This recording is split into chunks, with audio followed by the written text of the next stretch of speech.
Good morning, everyone.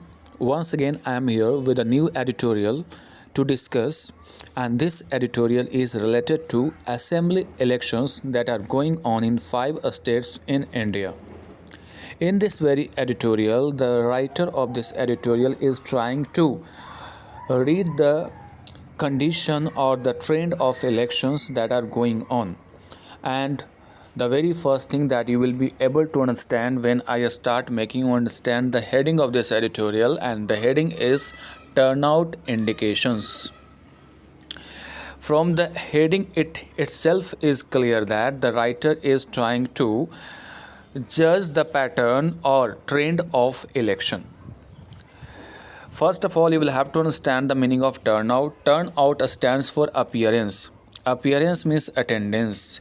इसका मतलब कितने लोग चुनाव में शामिल हो रहे हैं. फाइन.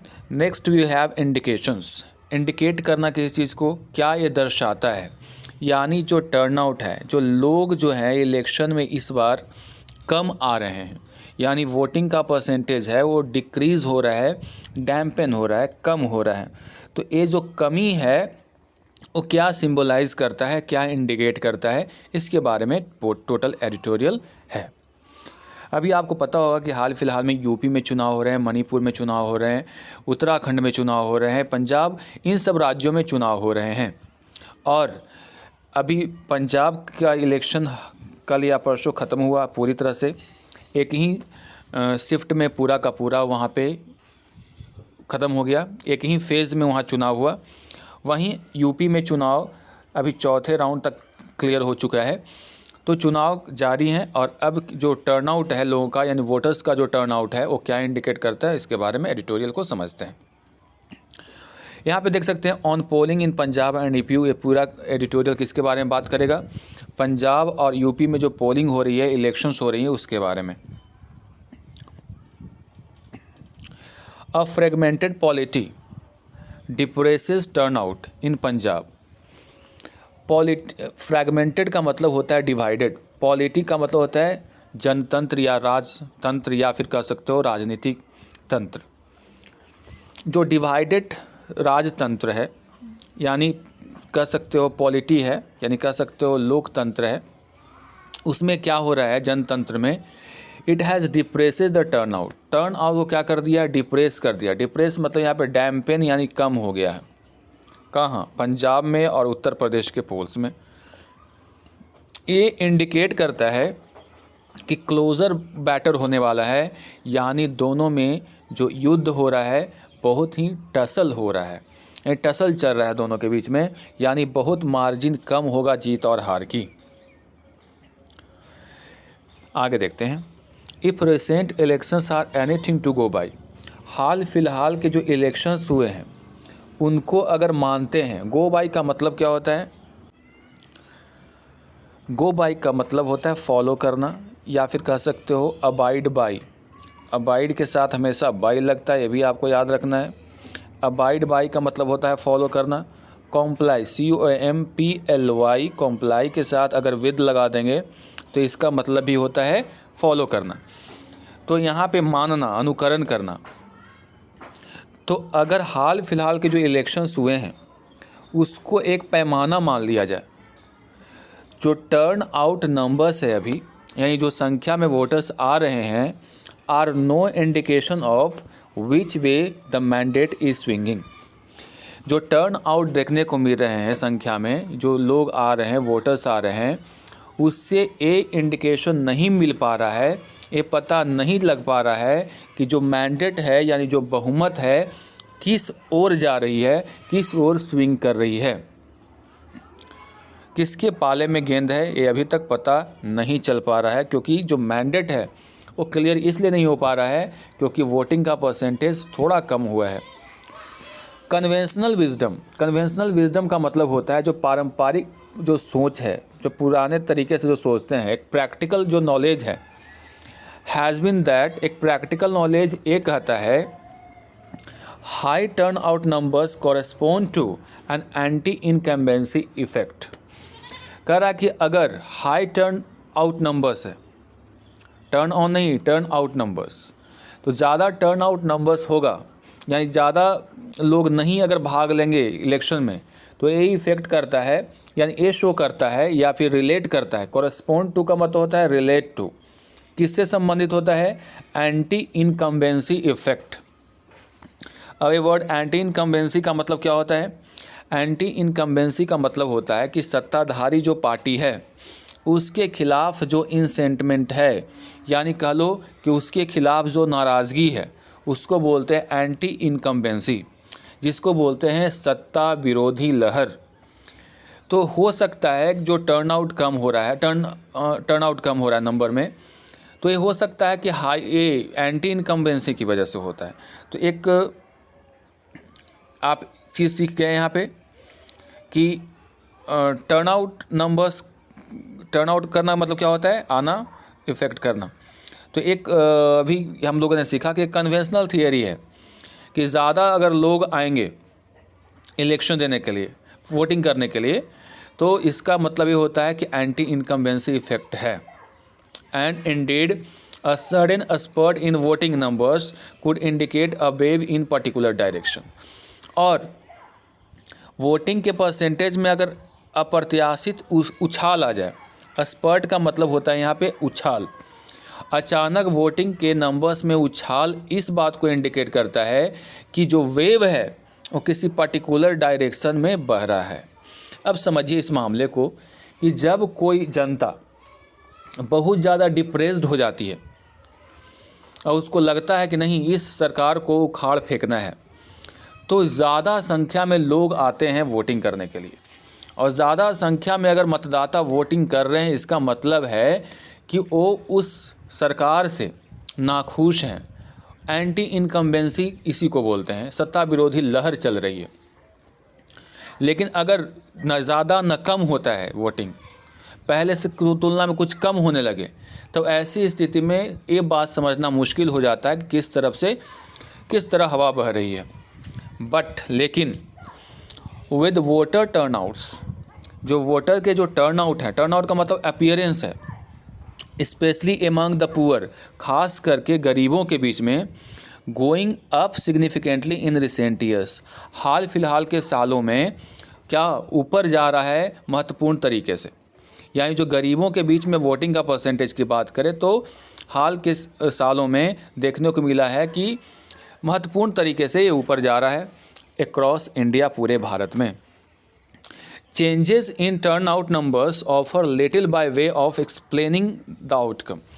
जो चेंजेज हुए हैं टर्न आउट नंबर्स में, ये एक ऑफर करता है, दर्शाता है, दिखाता है little by way of explaining the outcome. कैसे, किस तरीके से, तो इसके जो परिणाम है ना, एक क्या आता है, उसका जो आउटकम होगा, आउटकम का मतलब होता है परिणाम, उसको एक्सप्लेन करता है। यानी जो वोटिंग का नंबर है वो किसको इंडिकेट करेगा, उसके आउटकम को, क्या उसका परिणाम होगा। The drop in voter turnout in Punjab from 77.4% in 2017 to 71.92% in 2022। Drop जो वोटर का जो टर्नआउट हुआ है पंजाब में, किसके तुलना में, 2017 के तुलना में। 2017 में ये परसेंटेज 77.4% था, वहीं 2022 में 71.92% रह गया है। यानी जो इसमें ड्रॉप आया है, कमी आई है, उसके बारे में बोल रहा है। हाउएवर, हालांकि indicates a certain frustration with the polity in the state. जो वोटिंग के परसेंटेज में जो कमी आई है वो दर्शाता है कि जो वहाँ पे जो राजनीति है, जनतंत्र है, उसमें थोड़ा सा फ्रस्ट्रेशन आया है राज्य में, और इसको लेकर के थोड़ा यहाँ पे वोटिंग का परसेंटेज, लोगों का इंटरेस्ट इसमें कम हुआ है। In the last few months, पिछले कुछ महीनों में, there have been drastic changes, वहाँ पे बहुत ही ज़्यादा, ड्रास्टिक मतलब बहुत ज़्यादा के सेंस में यहाँ पे यूज़ होता है, चेंजेज देखने को मिले हैं in the party system following the removal of captain Amarinder Singh. जिसमें आप देख सकते हैं कब ऐसा ड्रास्टिक चेंज देखने को मिला, जब वहाँ पे कैप्टन अमरिंदर सिंह जो कांग्रेस की पार्टी से थे और वहाँ के चीफ मिनिस्टर से, जब उनको हटा दिया गया from the chief ministers post, उसके बाद कई तरह के बदलाव देखने को मिले थे पंजाब के पॉलिटिक्स में। His leaving the Congress and joining hands with his erstwhile arc enemy, उनका कांग्रेस का छोड़ देना, जब उनको चीफ मिनिस्टर के पोस्ट से हटा दिया गया तो उन्होंने क्या किया, उन्हें कांग्रेस को छोड़ दिया और किसके साथ हाथ मिला लिया, हिज अर्स्टवाइल। अर्स्टवाइल का मतलब क्या होता है? अर्स्टवाइल का मतलब होता है पहले का, फॉर्मल का। आर्क एनिमी, जिसके साथ बहुत ज़्यादा दुश्मनी थी, उससे जाकर के हाथ मिला लिया। और वो पार्टी कौन थी? बीजेपी। यानी कांग्रेस को छोड़ा और अपना जो कट्टर जो इसका दुश्मन था, उनका दुश्मन था जो बीजेपी, उसके साथ उन्होंने हाथ मिला लिया। अब आगे देखते हैं। The anger over the farm laws that were later repealed, जो गुस्सा था कृषि कानून को लेकर के, जिसको बाद में वापस ले लिया गया। रिपील्ड का मतलब क्या होता है? नलीफाई कर देना, यानी उसको विड्रॉ कर लेना। जो बाद में उसको रद्द कर दिया गया, was felt the most in rural Punjab. इसका जो असर था वो पूरी तरह से देखने को मिला रूरल, यानी जो ग्रामीण पंजाब है वहाँ। And the farm agitations against the centre's policies should have provided a viable path for the ruling Congress to succeed. और जो एजिटेशंस था, आंदोलन था, एजिटेशंस का मतलब आंदोलन होता है, यानी सेंटर में जो सेंटर की जो पॉलिसीज़ है, जो कानून है, उसके खिलाफ जो आंदोलन हुए, उसने एक सही रास्ता दिखा दिया रूलिंग पार्टी कांग्रेस के लिए कि वो सक्सेस कर सके। यानी कांग्रेस को एक रास्ता मिल गया फार्म लॉज और आंदोलन की वजह से कि वो अपना रास्ता वहाँ पे फिर से तैयार कर ले, उसके लिए आसान हो गया। क्योंकि अधिकांश जो किसान हैं जो बीजेपी से नाराज़ थे फार्म लॉज को लेकर के, और इसका फ़ायदा यहाँ पे कांग्रेस उठा पाई। बट लेकिन अब यहाँ पे बट आ गया। क्यों आखिर बट आया, देखते हैं। What the in fighting, in fighting का मतलब होता है आंतरिक कलह। तो but the in fighting means आंतरिक कलह विद इन कांग्रेस, कांग्रेस के अंदर ही कलह चल रहा था। And it's belated but logical promotion of incumbent Charanjit Singh Channi as the chief ministerial candidate complicated the matter for the ruling party. अब रूलिंग पार्टी के लिए सबसे बड़ा प्रॉब्लम ये हो गया कि जो एक चरणजीत सिंह चन्नी जो अभी इनकम्बेंट है, इनकम्बेंट का मतलब होता है सत्ताधारी, तो चरणजीत सिंह चन्नी को चीफ मिनिस्टर कैंडिडेट के तौर पे प्रेजेंट कर दिया गया। इससे मैटर थोड़ा सा रूलिंग पार्टी के अंदर कॉम्प्लिकेटेड हो गया था। Reports from the ground suggested that, जो रिपोर्ट आए हैं ग्राउंड से वो बतलाते हैं कि Aam Aadmi party was also able to capitalise on the general resentment with the two national parties. Aam Aadmi party के बारे में ग्राउंड रिपोर्ट आई थी कि वो चाहे तो उसको कैपिटलाइज कर सकता था। किस चीज़ को? कि दोनों ही पार्टियों से के बीच में जो रिसेंटमेंट है, रिसेंटमेंट का मतलब होता है नाराज़गी। एक और बीजेपी से वहाँ के लोग नाराज़ थे, दूसरी ओर कांग्रेस के अंदर आंतरिक कलह से लोग भी उबे हुए थे। तो ऐसे में इसका फ़ायदा आम आदमी पार्टी उठा सकती थी। With the two national parties, जो नेशनल पार्टी लेवल के पार्टीज़ हैं, उससे जो लोग की नाराज़गी है उसका फ़ायदा किसको हो सकता था? हो सकता है आम आदमी पार्टी को। रिसेंटमेंट मतलब होता है नाराज़गी। With the two national parties मतलब दो नेशनल पार्टीज़ के साथ। द शिरोमणि अकाली दल,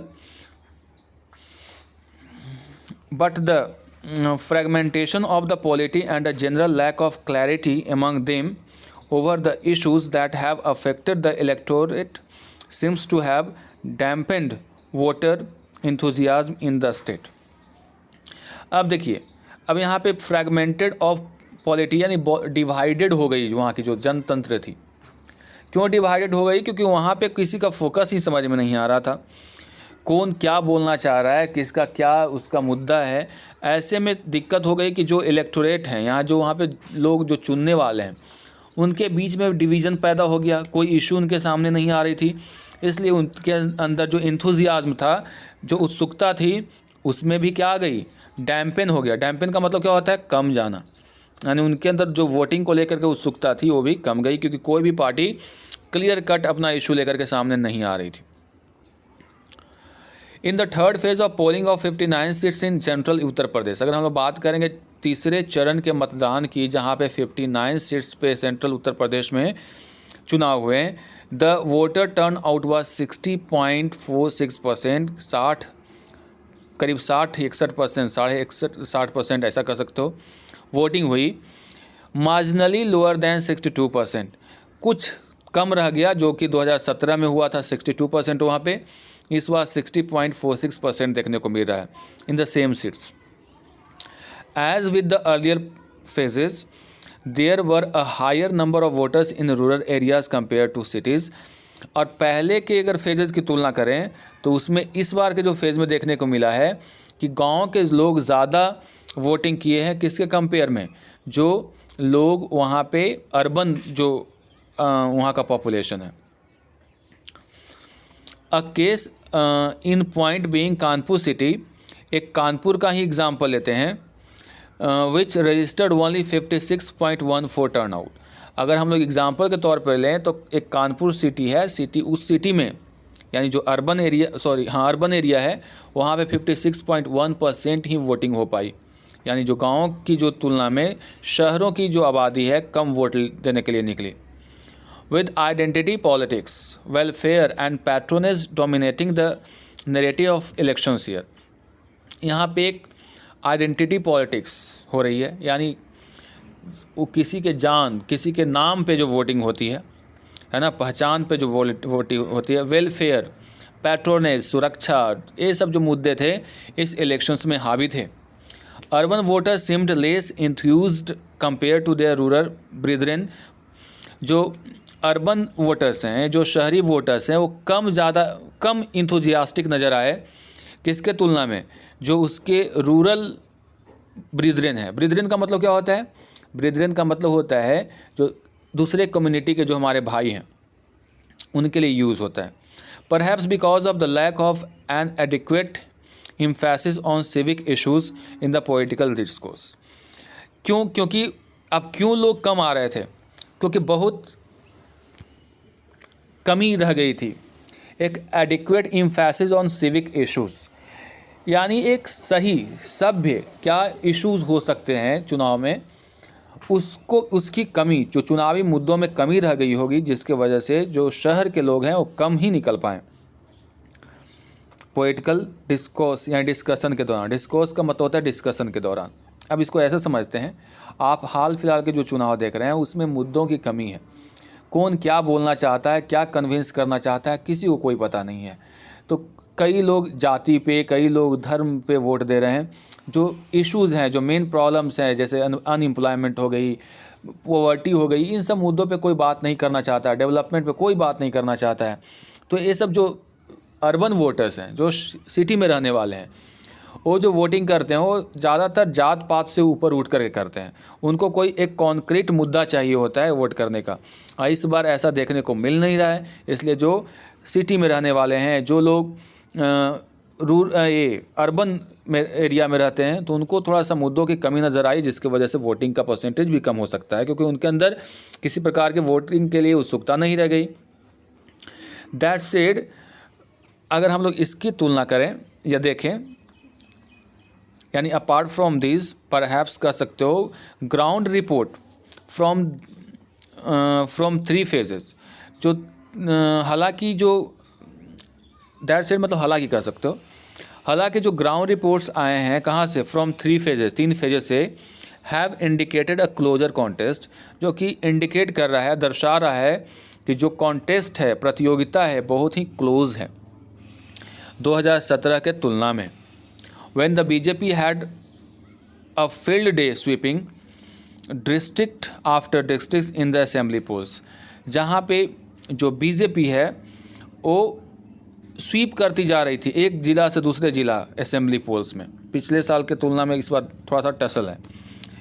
एक्सेप्ट इन बुंदेलखंड को छोड़ करके there has been enough of a wind behind the sails of the oppositions. The Samajwadi Party led coalition in particular and the high-pitched third phase campaigns in potato growing areas were an indication that the election is not done and dusted.